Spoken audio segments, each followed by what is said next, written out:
This is Robert Wilson. I've known Robert for a couple of years now, and last year he started working with our 8th graders, and this year we kind of upped the ante and had him, he's working with our 8th graders, he's working with our 7th graders, and Sue's telling me to be louder. He also, while he's on campus, is meeting with a lot of our students who just need some extra support in whatever manner they need it. He graciously offered to do some parent forums because our kids are dealing with a lot of things that even my kids, when they were all in school, weren't dealing with. They weren't dealing with social media the way our kids are now. They weren't dealing with technology. So there's a lot of things that this generation is dealing with that all the generations prior have not dealt with. And you can't always say that, but for this generation, we definitely can. And so Mr. Wilson hopes to do a number of these presentations, and with the anxiety levels that we see in students, we all felt like this was a really good topic to start with. So I would like to warmly welcome Mr. Wilson.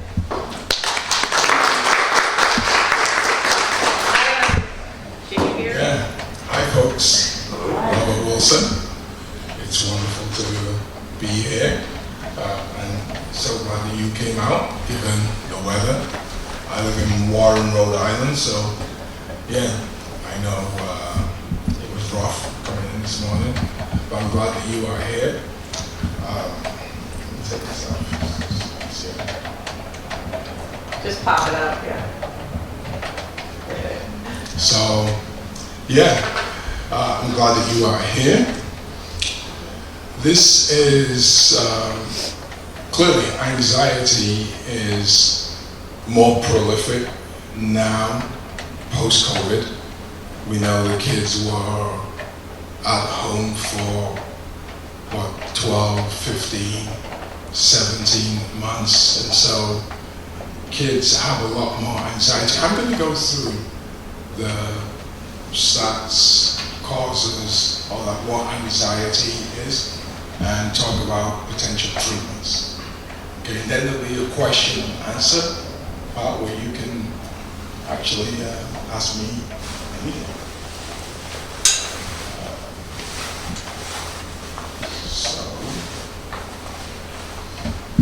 Okay. Actually, this is the wrong order, but this is the wrong order. The stats were supposed to come next, but I can do it this way.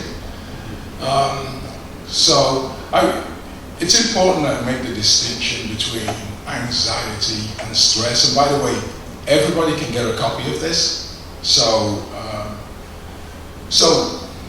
anxiety, the sensation of fear, is a natural physiological response to a perceived threat or an imminent danger. So if there's a fear, there's the object of a fear, a dog, me coming this morning, it was raining, it seemed like there was a truck that was crowded into my lane. That is a fear. Now, fear is normal because fear as an object, that is actually normal.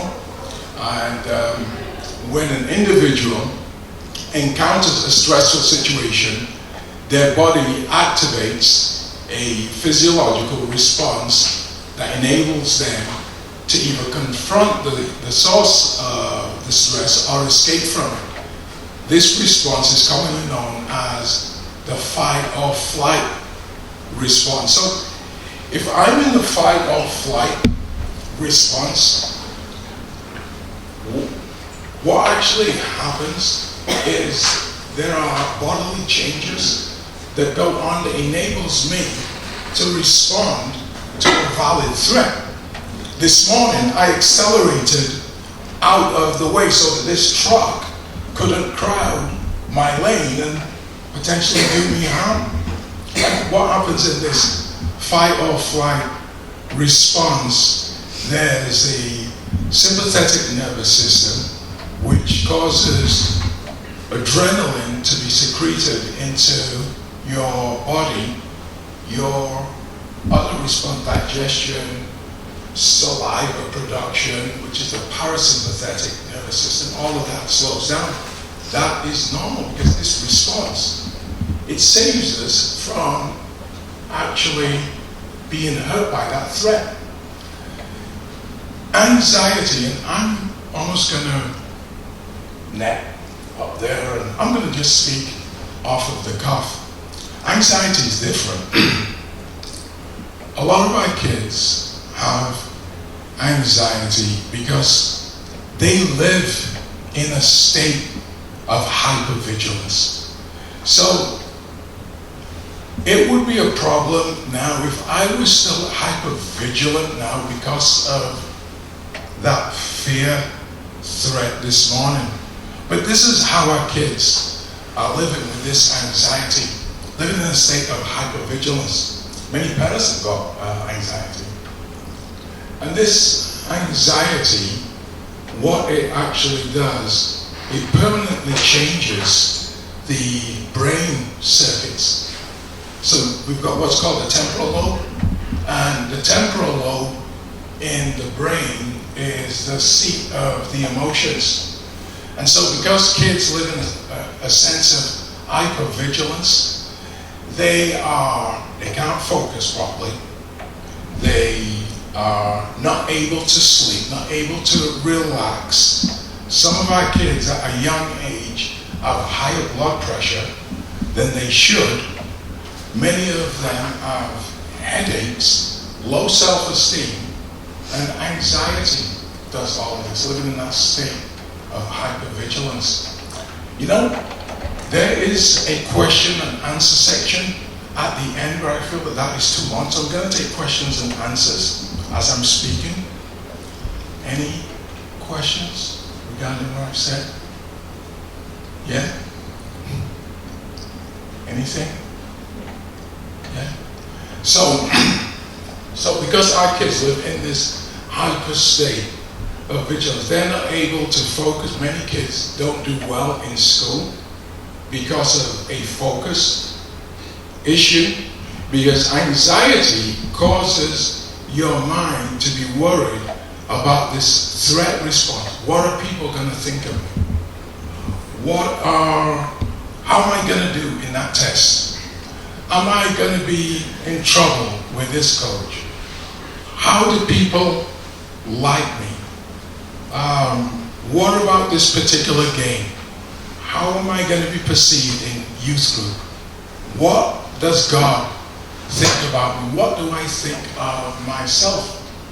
And if you look, anxiety is a mood state that is associated with fear, in contrast to stress, which is the body's response to a challenging situation. Stress is something that kids are going to have stress when they're studying for an exam. Stress is something that occurs outside of the body. Right? There's an exam, and stress can be a good thing. Stress can drive healthy competition. But anxiety is this mood state. So kids are always living with it. In fact, they become acclimated to it. So their body is always under this sense of stress. So you can see kids actually getting angry, having emotional dysregulation, which means that these kids get angry, and they get angry because stress actually, anxiety causes them to not be in control of their own emotions. Why am I fearful of this situation? Why am I not able to put my hands up in class? Why do I care that someone would laugh at me? Or why do I care about getting a wrong answer? All of that is anxiety. And in fact, if you think about it, it's actually a very disproportionate response to the actual threat, because putting your hand up in class and not getting a right answer, the embarrassment lasts for a matter of seconds. But I have known kids who haven't wanted to go up and get awards for the simple reason being is that they've been anxious of how they will be perceived. Right? So anxiety can cause kids to make choices that they wouldn't typically make. No, I don't want to go there. No, I don't want to hang out.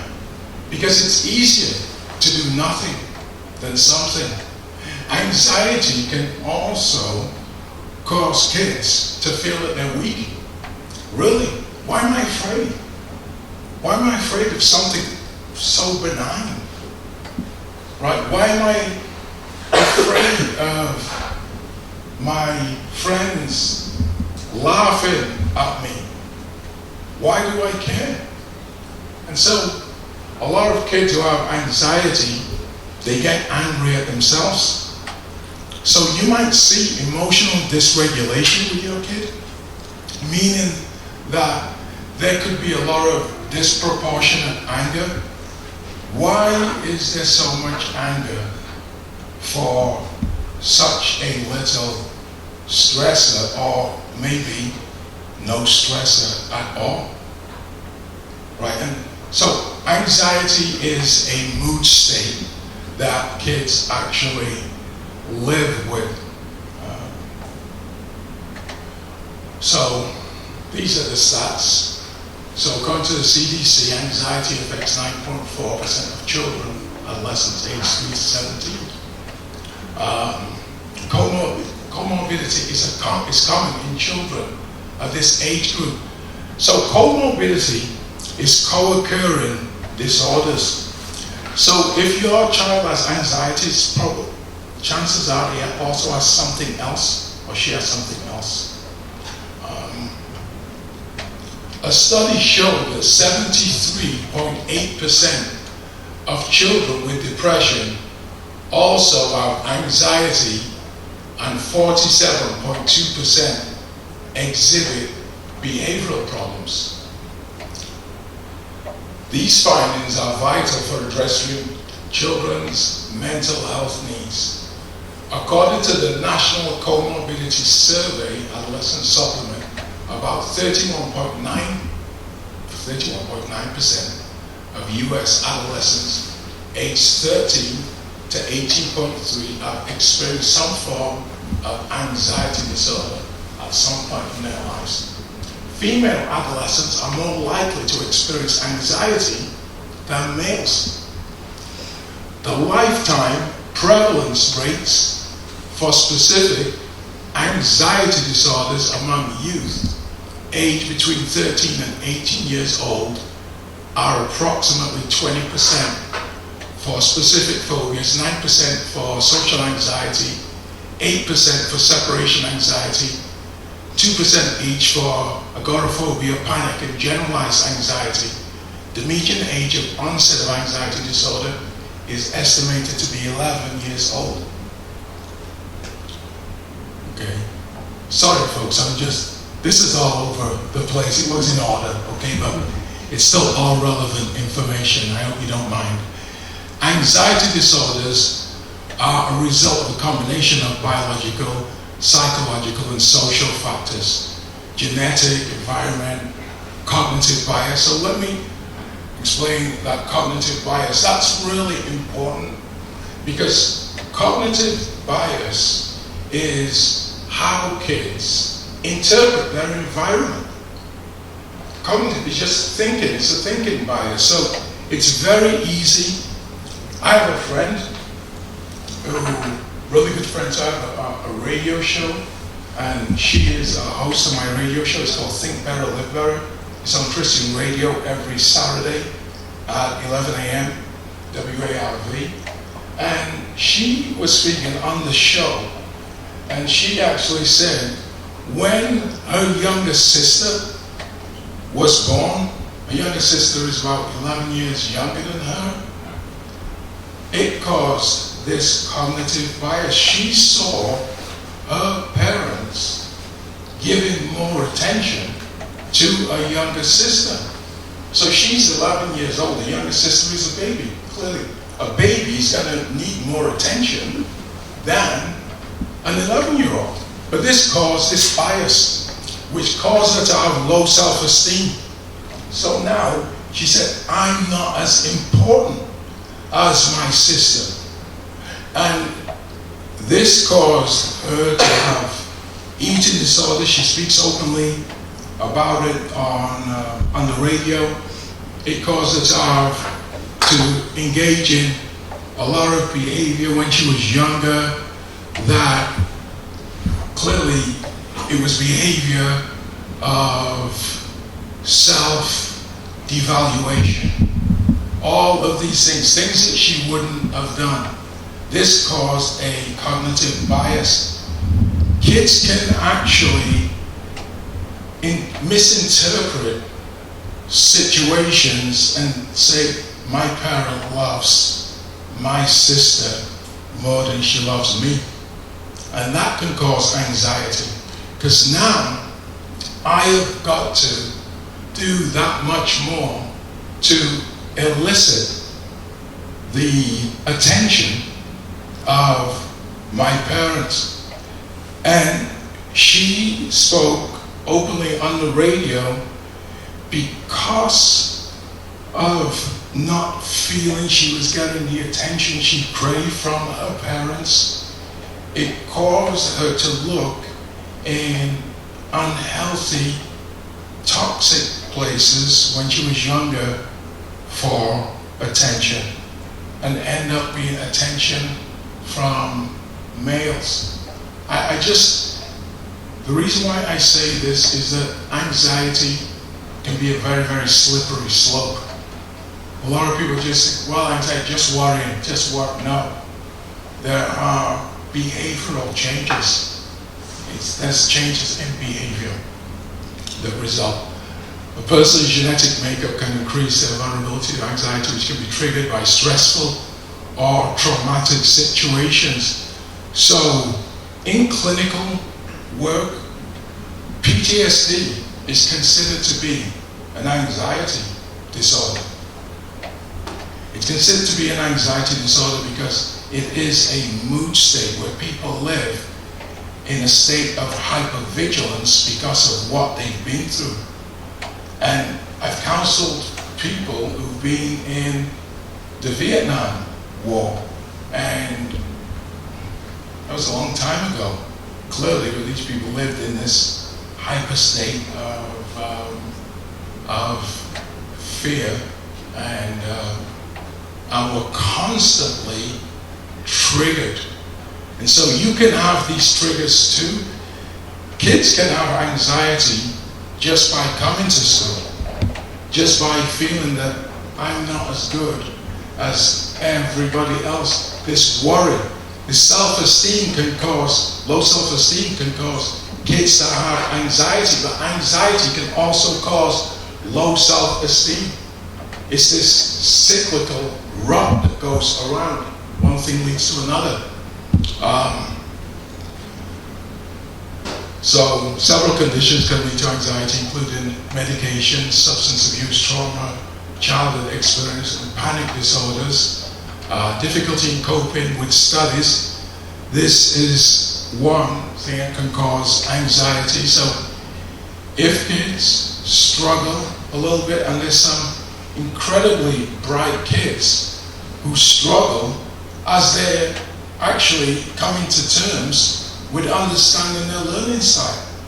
But if other kids get it really, really fast, now understand their learning style quickly, then those kids who don't understand so quickly have this anxiety, I'm not as bright as the other kids.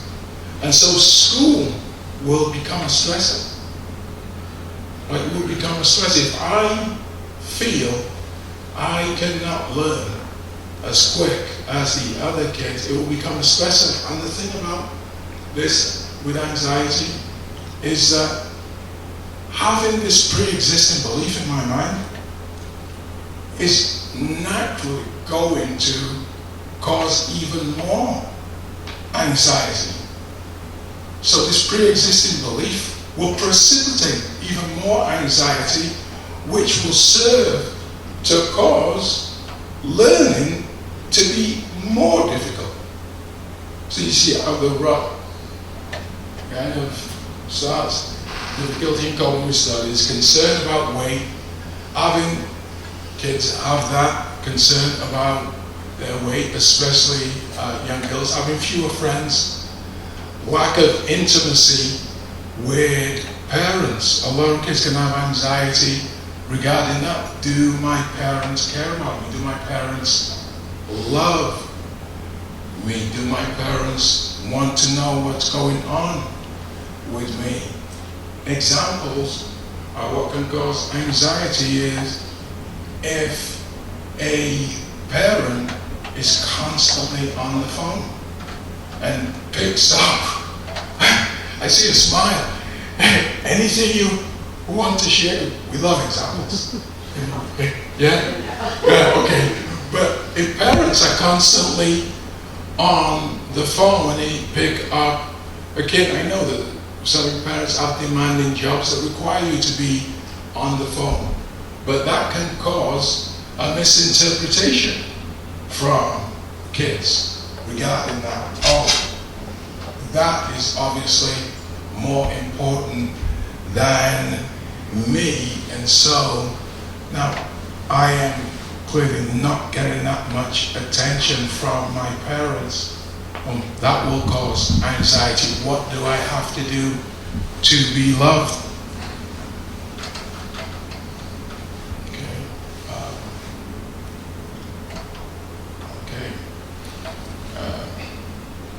Okay, so we'll do this then. So the DSM is the Diagnostic and Statistical Manual of Mental Disorders, and this is the definition of generalized anxiety disorder. We're in the DSM-5. The first one came out 1952, the second one came out 1968, third one 1980, 1994, this one came out 2013. We've changed a few things on it, but the anxiety is experiencing excessive anxiety and worry occurred on most days for at least 6 months. Remember I said a mood state? This is a mood state. Clearly 6 months is a long time to have this mood state. And why it's important of having this mood state is if a kid is anxious, you'll typically find after 6 months there'll be mild to moderate depression that goes with it. Because now you start talking about shaping thinking patterns. I can't do what my friends can do. And it takes me so much more. It's so easy for my friends to make friends. It's difficult for me to make friends. And it's a mood state that actually results. And so these kids are actually living it. It becomes existential.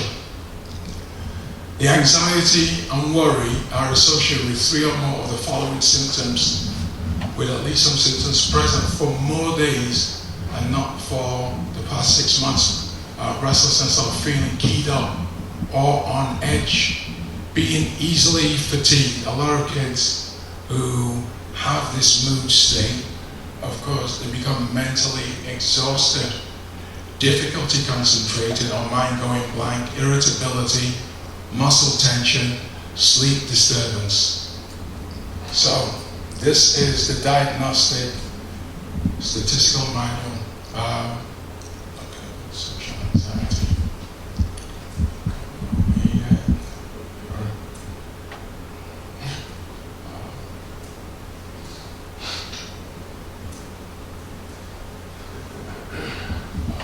go back. Right.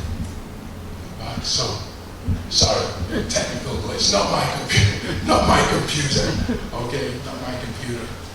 But so this mood state that occurs causes these kids to actually live it.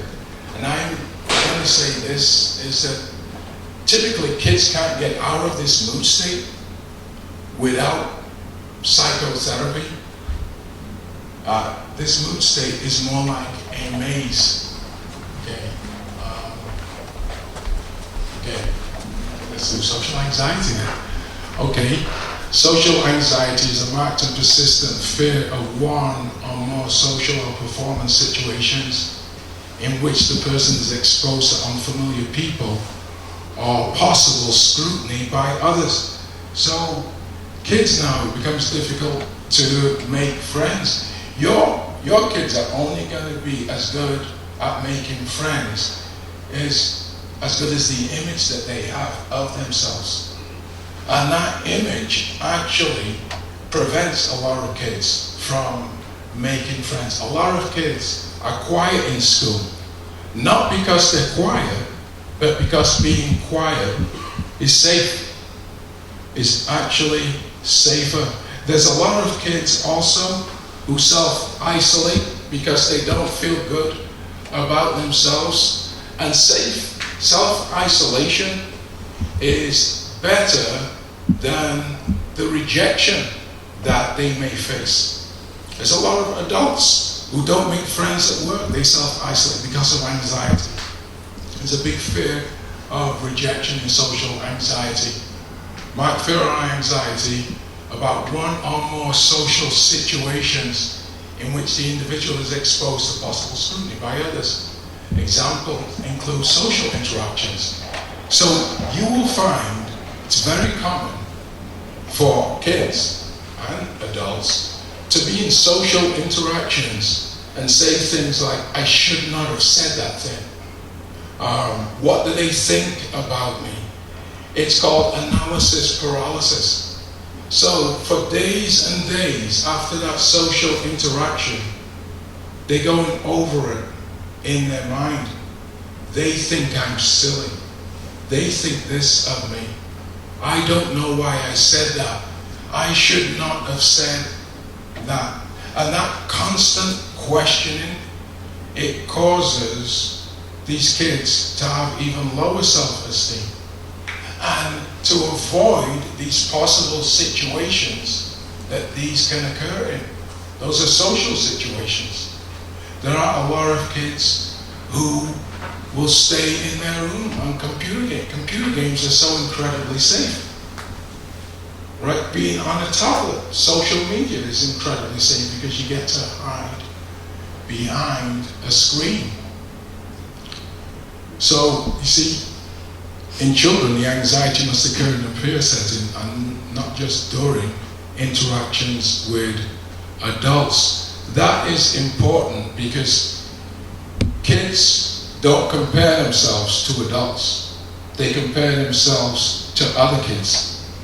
So they may not have anxiety as they're interacting with their parents, their uncles, their pastors, their youth pastors, but when it comes to other kids, they have incredible anxiety. There are kids who could speak in front of a room full of adults, but you put 3 kids in that room, it becomes almost unbearable.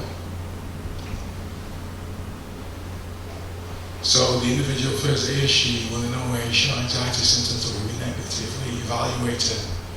Being humiliated. As I said, putting a hand up in class.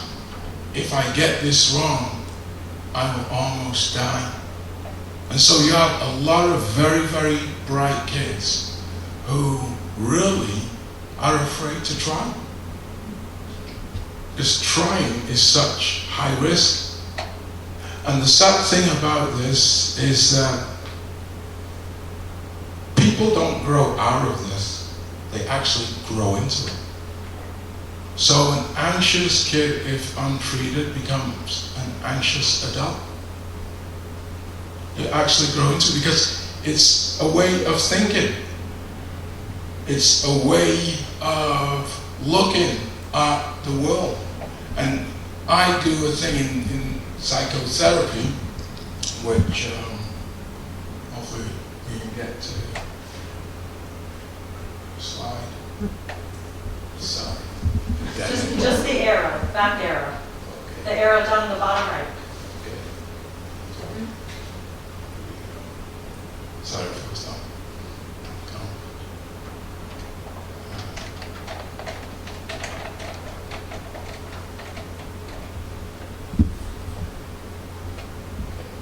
So here we are. Benefits of psychotherapy for anxiety disorder. And so psychotherapy is effective in reducing anxiety symptoms and different diagnoses in children and adolescents. So I do what's called CBT, cognitive behavioral therapy. It's all evidence-based. All the insurance companies advocate for this. I work with all insurance companies, well, pretty much all of them, all the major ones anyway. But CBT is essentially breaking down those thinking patterns. It's called cognitive restructuring. And it's like tearing down a house, right, to build up a new one. It's tearing down these erroneous thinking patterns. It's very easy to pick up erroneous thinking patterns, right? It's very easy. Kids go into a room and a bunch of kids, all of a sudden they stop speaking. They're speaking about me. It's that simple for this seed to be planted.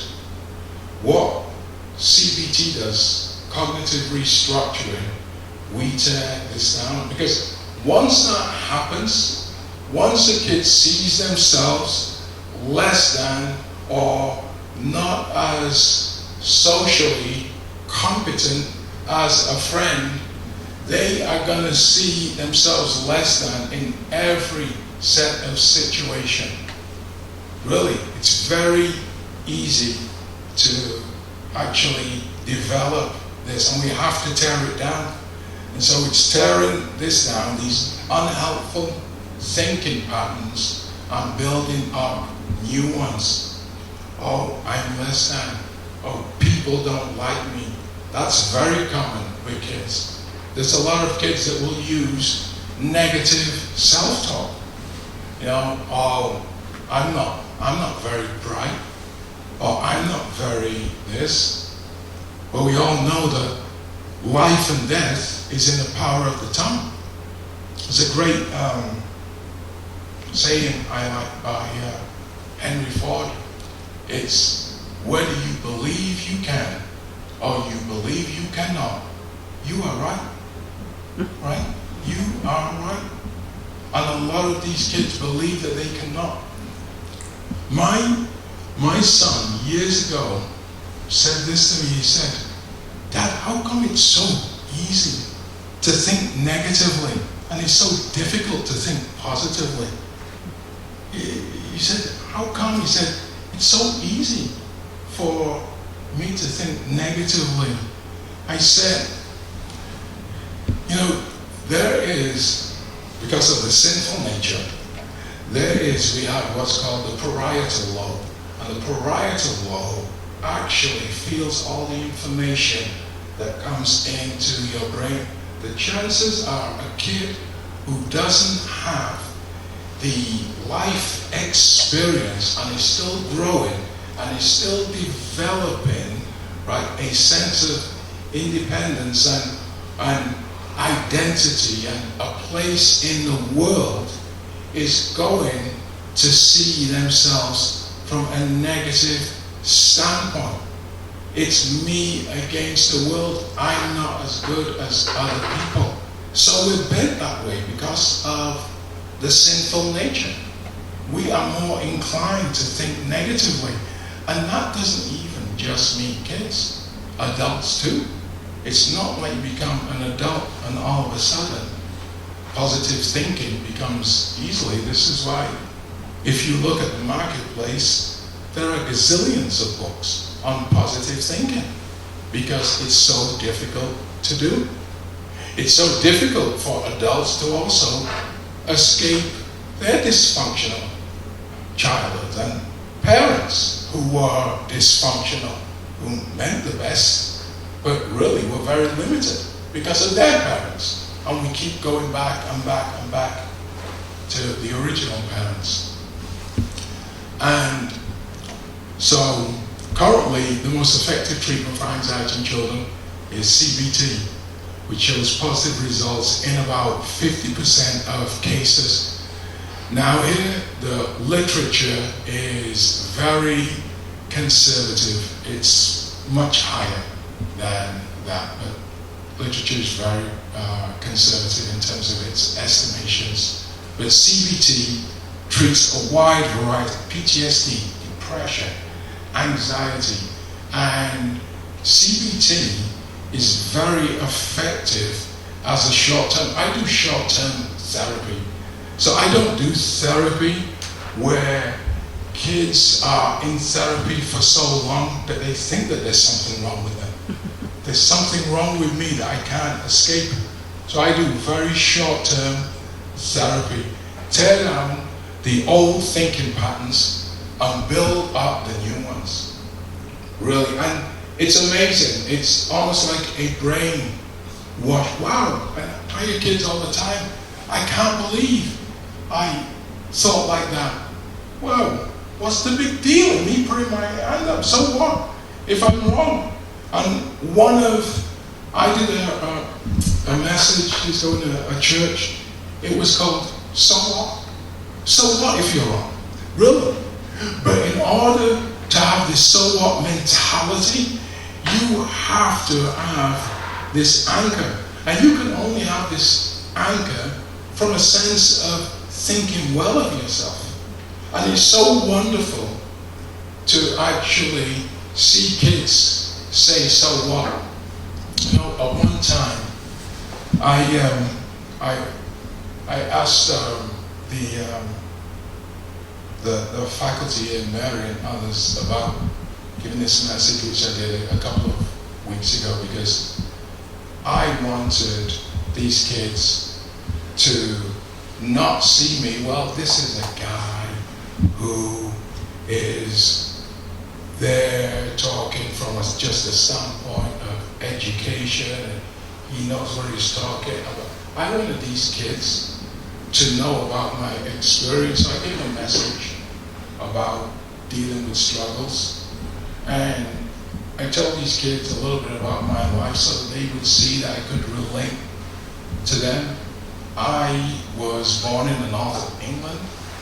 I had Caucasian parents. I lived in an all-white town, very much like Whitensville. And I was the first black kid in my school, in my town. I told the kids I cut my wrists so deep, I actually killed the nerves in the palm of my hands. I can't even count how many mental disorders I had. I had panic disorder, anxiety, depression, PTSD. The Lord took it all away. And I said to these kids, I can only help you, not from books, not from education, but mostly from my experience, what I've been to. I would be detached if I just got this from book. Yes, education is very important, but the experience makes it existential and causes a connection and a relatability. I've said so many times to kids, you are feeling this. How do you know? Because I did. Because I felt exactly like that, and that causes them to open up. You know, a great scripture for me is the scripture that Paul talks about with Christ, about having fellowship with Christ's sufferings. I think it's Philippians 3 verse 10. That I might know him, Paul says, and to have fellowship with his sufferings. Really, that's incredibly important because these kids feel, oh, nobody knows what's going on inside of here. And you know the scary thing? That causes them not to want to share what's going on inside of here. So I felt it was important. And I told the kids, you know, I came back home one day, and the next day in my devotional time with the Lord, I had this in my spirit. The next day I woke up that the wounds of the past give wisdom for the present.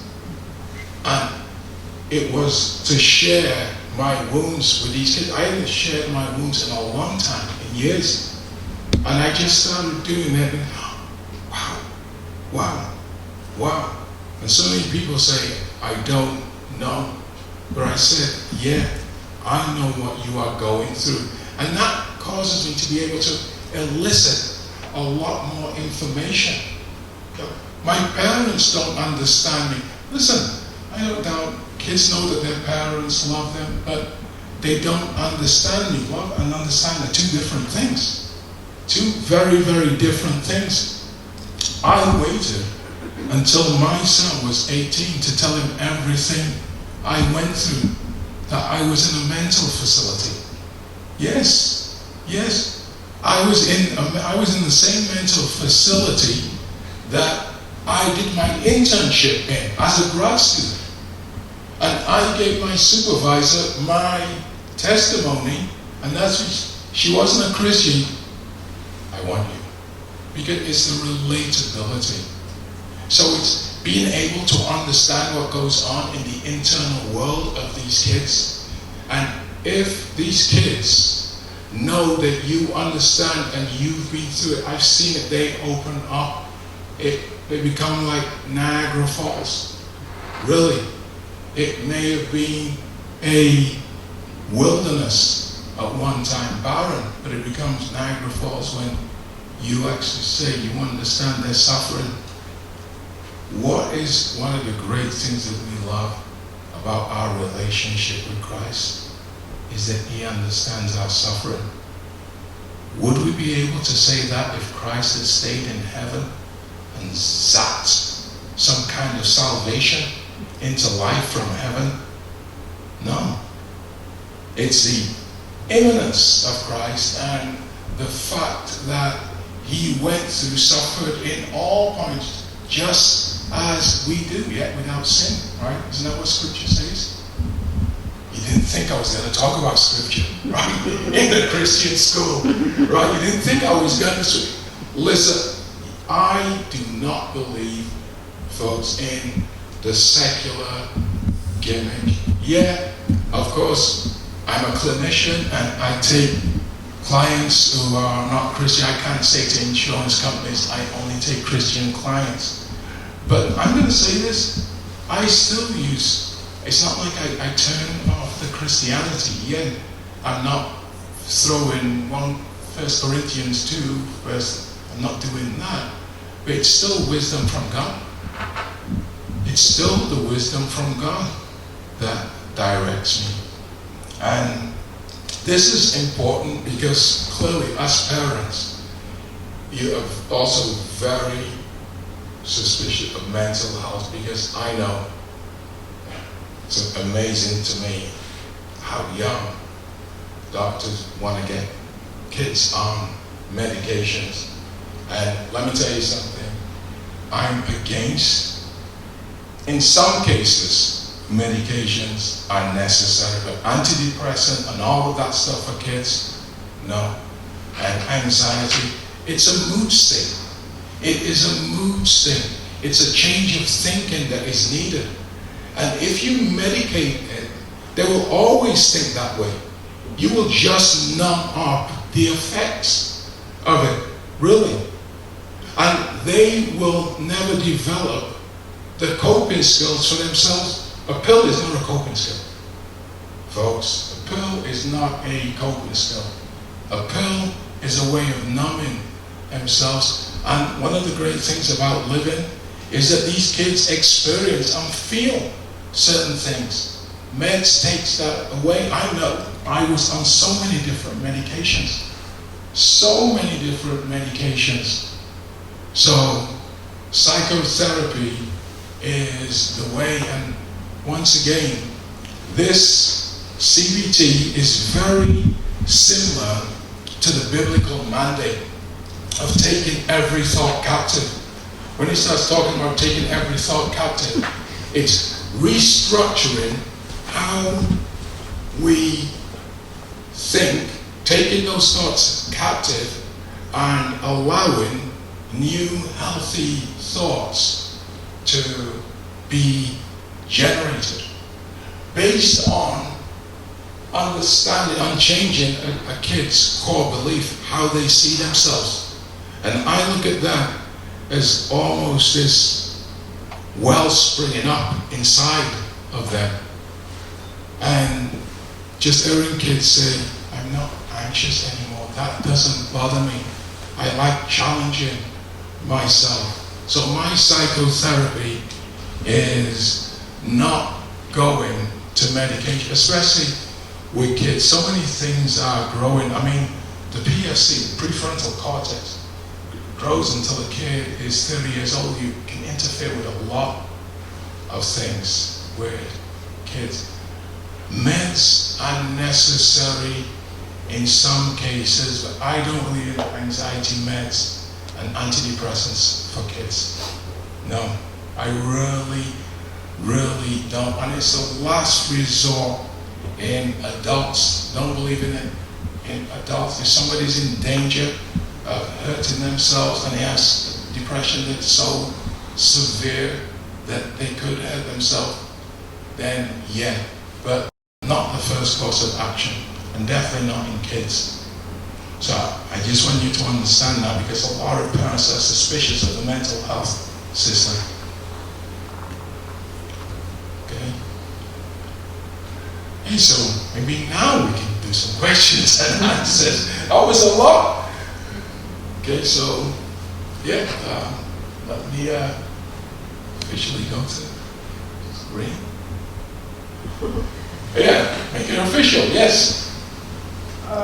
What approach can one use to elicit knowing those kinds of negative thoughts that may be impacting the kid?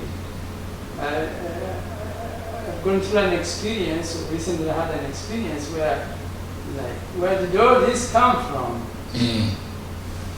Is there a proactive way you can interact in such a way that you can at least to get to know what it might be going on? So that can be difficult. I'll tell you the reason why. Clearly, any kid who has developed this dysfunctional internal world to the point where the parent is saying what is going on, that means that that kid has almost, I don't know the external circumstances that has caused that kid's interpretation, where they feel that they can't share with that parent, but clearly what they've done is they've already carved out this secret world for themselves, feeling that they cannot trust. And understand one thing, that doesn't mean that parenting is bad. It just possibly means that those kids have misinterpreted what they see with the parents. It could be that parents are busy. Oh, they're too busy for me. Even though parents may be busy taking care of the needs of the child. And so when it gets to that stage, it's psychotherapy. When you get over the psychotherapy, then it's rekindling a healthy relationship with this child ensuring that the parents, whatever you misinterpreted with us, we're there for you. We want to connect in a healthy way. We want you to have a safe and secure space, and whatever you need, we are there for you. So that's the way. It's very difficult to just reach out to that child and rekindle something without the cognitive restructuring that I'm talking about, without tearing that down. It's almost like trying to build a new building when an old building is still in place. It needs to be torn down, and then you can actually have that relationship with that child. Yes? When you talk about CBT and you say short term, can you define short term? Yeah, short term. So I would say within 16 weeks.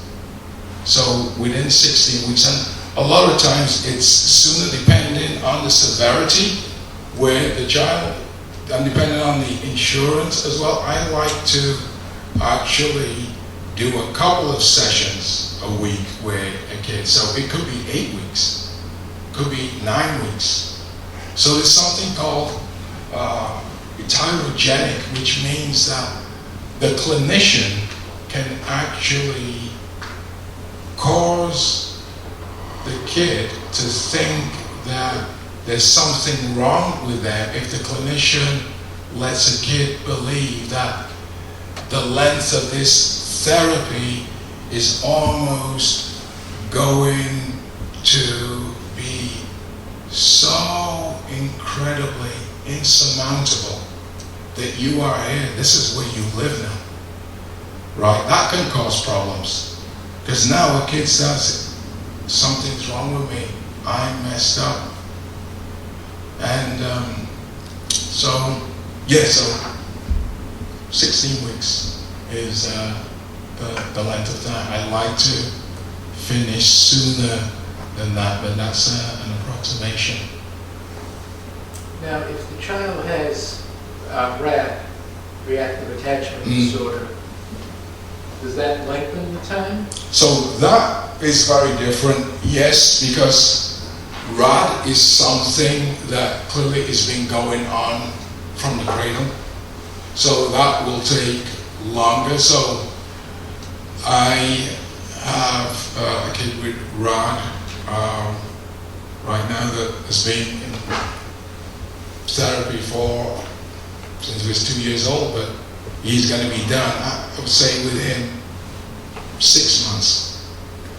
So just because it's been going on an entire life, you have to get to some really core issues. And as you know, with RAD, it's a lot of the problems come from the nurture that they've received, or I should say the lack of nurture that they've had, right? So yes, something like that would be much longer, because they have essentially been like that their entire lives. With anxiety, it's something that they've picked up along the way, typically, and we can usually pinpoint around 9, 10, 11, 12, the vulnerable times of picking up some of this misinterpretation or erroneous information. So would you go back all the way to the beginning?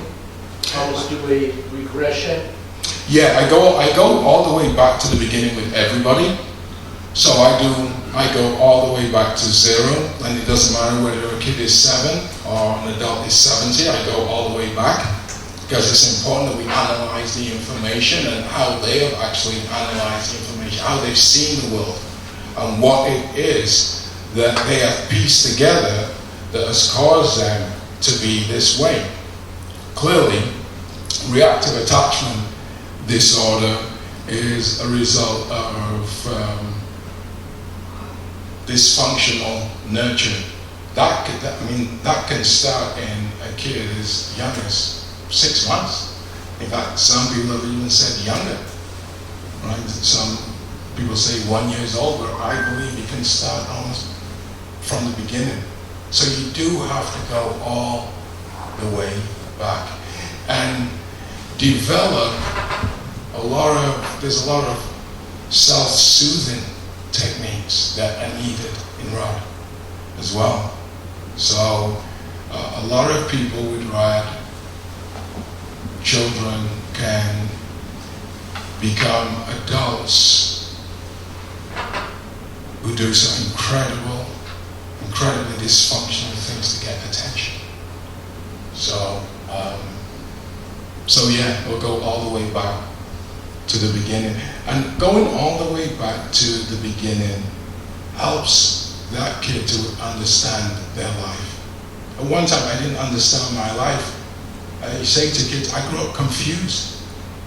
Really, I grew up confused.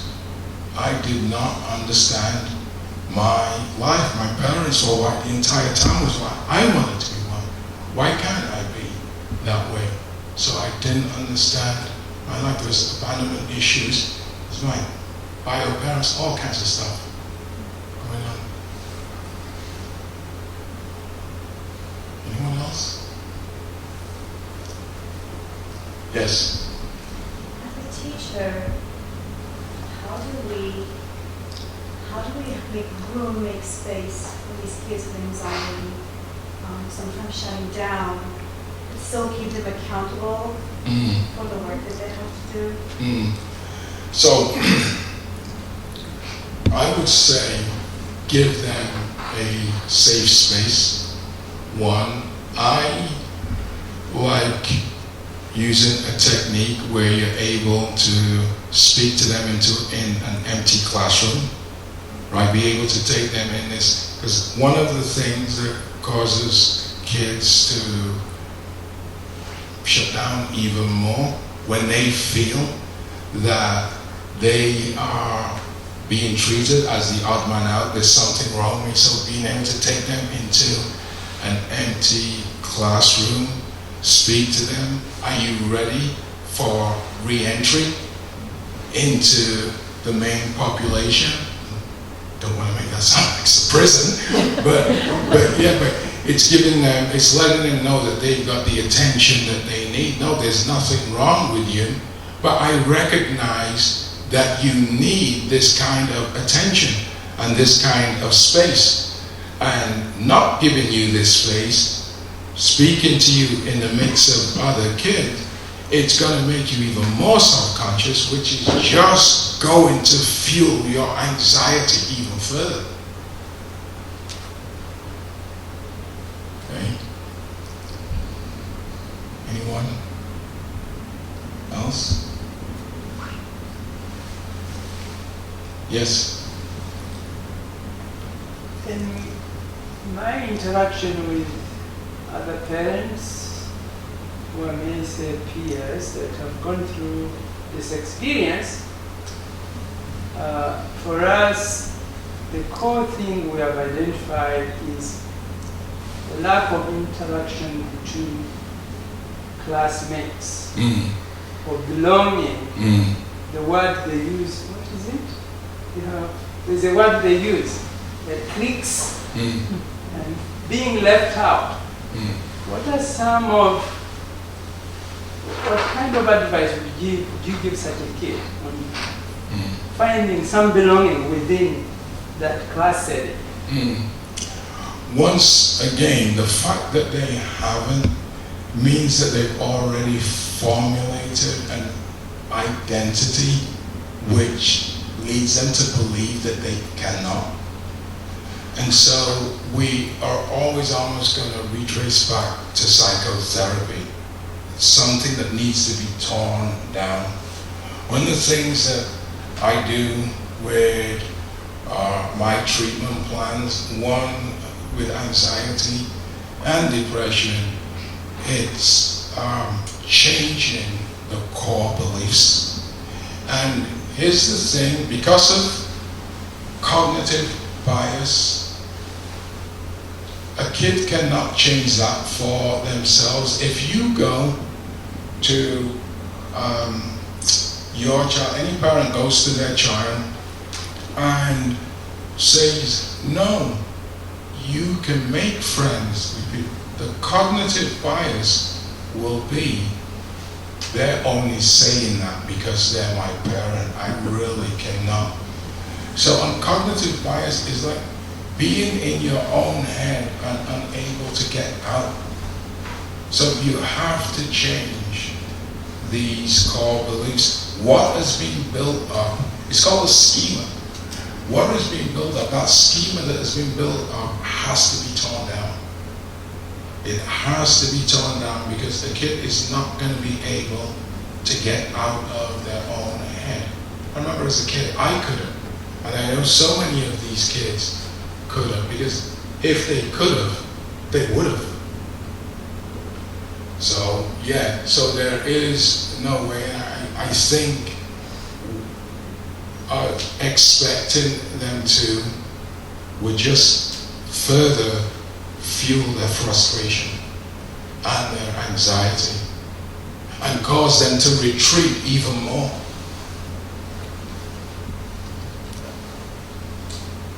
Yeah, yes. What are some of the skills or thought patterns that we as parents could work with our kids on developing to help avoid getting into these situations of extreme anxiety? Good, good. So, having kids share how they feel, having them share their internal world, what is going on with you before they starting very young, having them share their internal world, making sure that they don't misinterpret what is going on at school, what is going on at home with their parents, interaction with siblings. I would almost say, so when I used to do IHT, in-home therapy, we used to do family meetings. And these family meetings with families were times where kids would be able to come, and you can choose however the frequency here, but for the most part it's every week, where kids would know that they have a seat at the table. And you know what? My parents truly want to know what's going on here with me here. My parents want to know what's under the hood. And that would be the opportunity for kids to be able to say, you know what? I feel this way. This has been going on at school. And also ensure that they have a journal to be able to write their thoughts, and they can bring their journal. And everybody who counsels with me, they get a journal, so that they're able to actually put their thoughts out on paper.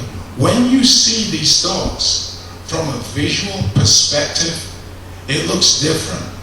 You see these thoughts now not as intrinsic to yourself, not as a part of who you are.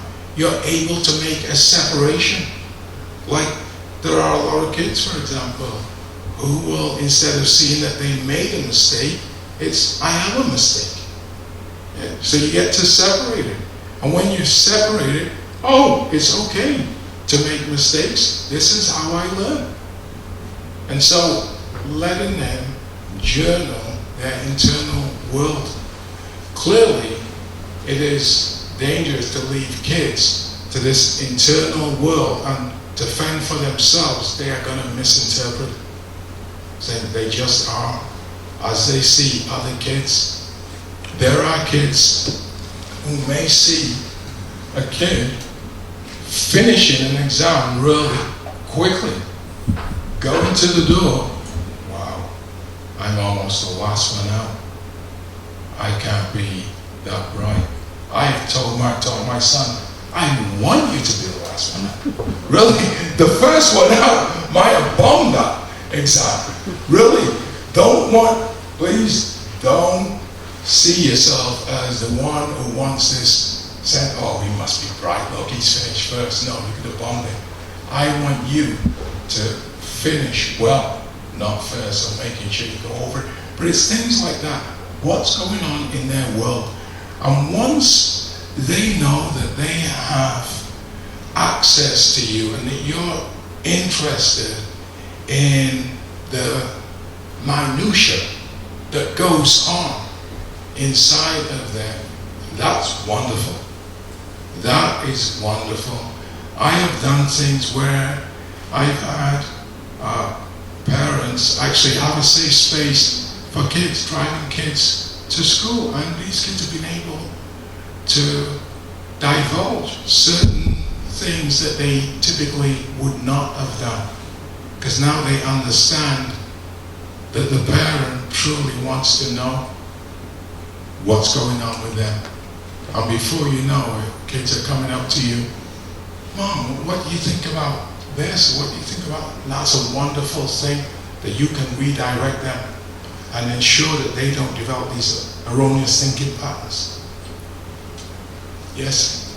In that scenario, does it make more sense to just listen for a long time, like weeks of them just telling you how they feel without giving them any feedback? Because I think if you're not an anxious person and you don't understand that form of thinking or what may be going on day to day for them, it's hard to give them feedback where it makes sense to them, I guess. Like, so is it better to just listen and not give them any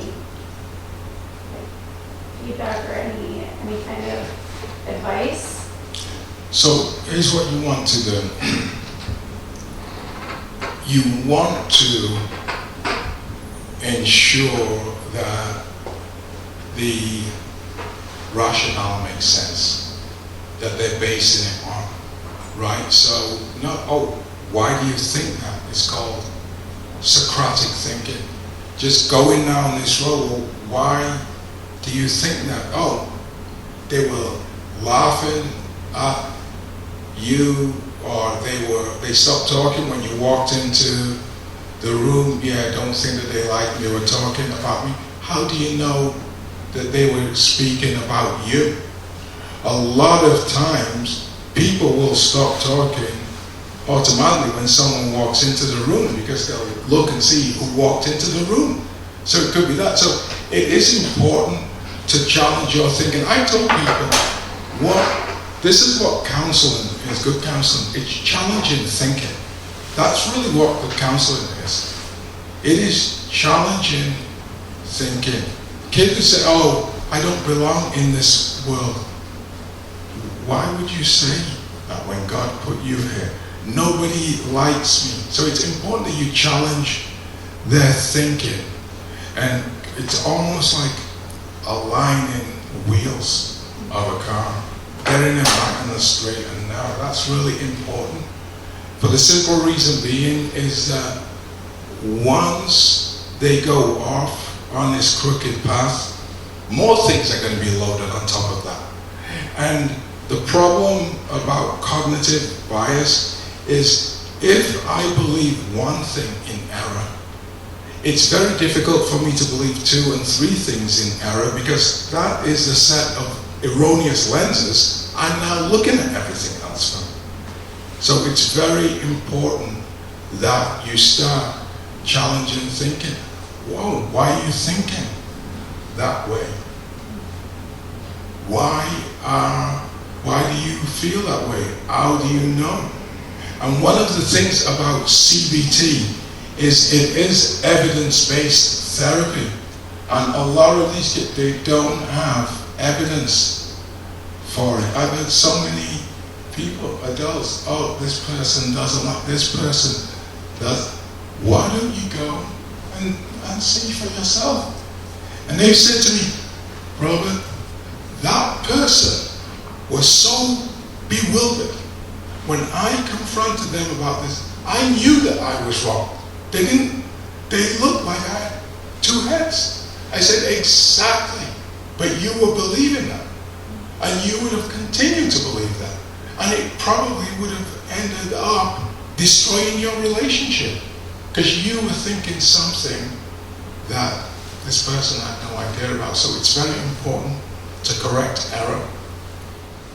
Thank you all for coming.